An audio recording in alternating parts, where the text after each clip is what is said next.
The Dimension of Chance by Clark Ashton Smith. Narrated by the Clay Story Sculptor. "Better get that pea shooter ready," warned Markley through the audiophone from his seat at the controls of the rocket plane. "At this rate we'll come within range in a few minutes. Those Japs are good gunners, and they'll have a red hot welcome for us." Clement Morris, Secret Service operative and college chum of Andrew Markley, his pilot, in a swift and dangerous chase, inspected the cartridge belt of the new and incredibly rapid-firing gun, behind which he sat in lieu of the official gunner. Then he resumed his watching of the bright metallic speck that they followed in the thin, dark, stirless air of the stratosphere, 12 miles above the eastward flowing blur that was Nevada.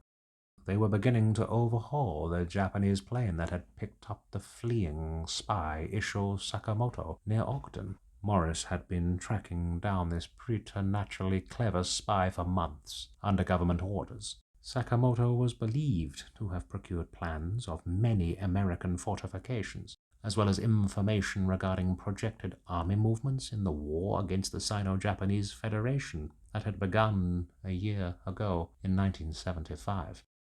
The enemy rocket plane, descending unexpectedly, had rescued Sakamoto at the very moment when Morris was about to corner him, and Morris had immediately commandeered the services of his old friend Markley of the Air Corps, then stationed in Ogden. Markley's rocket plane was said to be one of the swiftest in the entire Corps. In its airtight hull, with oxygen tanks, helmets, and parachutes already donned in case of accident, the two men were speeding onward at an acceleration so terrific that it held them in their seats as if with leaden straitjackets. Morris, however, was little less accustomed to such flights than Markley himself, and it was not the first time that they had hunted down some national foe or traitor in company. They drove in between the dark blue heavens and the dim earth with its mottlings of mountains and desert. The roar of the rockets was strangely thin in that rarefied air. Before them, the light of the stark sun, falling westward, glittered on the wings and hull of the Japanese as if on some great silver beetle. They were many miles from the usual lanes of stratosphere traffic, and no other vessels rode the windless gulf through which pursued and pursuer plunged toward the Sierras and the far Pacific. Less than a mile now intervened betwixt the two vessels. There was no sign of overt hostility from the Japanese, which carried a heavy machine gun equal in range to that of the American ship, and was manned by a professional gunner as well as by Sakamoto and the pilot. Morris began to calculate the range carefully. It would be a fair fight, and he thrilled at their prospect. The spy, at all costs, must not be permitted to reach San Francisco, where the enemy had established a hard-won base. If the fight should go against them, he or Markley, as a last resort, would summon other planes by radio from one of the American bases in California to intercept Sakamoto.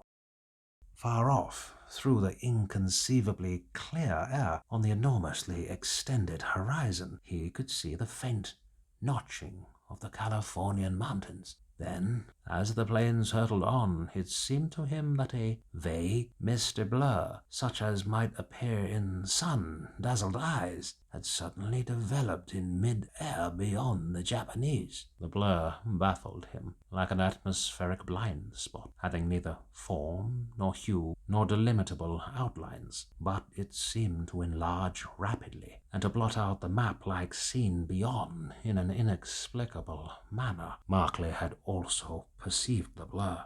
"That's funny," he roared through the audiophone. "Anything in the shape of mist or cloud would be altogether impossible at this height. Must be some queer kind of atmospheric phenomenon, the mirage of a remote cloud, perhaps, transferred to the isothermal layer, but I can't make it out." Morris did not answer. Amazement checked the somewhat inconsequential remark that rose to his lips, for at that moment The Japanese rocket plane appeared to enter the mysterious blur, vanishing immediately from vision, as if in actual cloud or fog. There was a quick, tremulous gleaming of its hull and wings, as if it had started to fall or had abruptly changed its course, and then it was gone, beyond the hueless and shapeless veil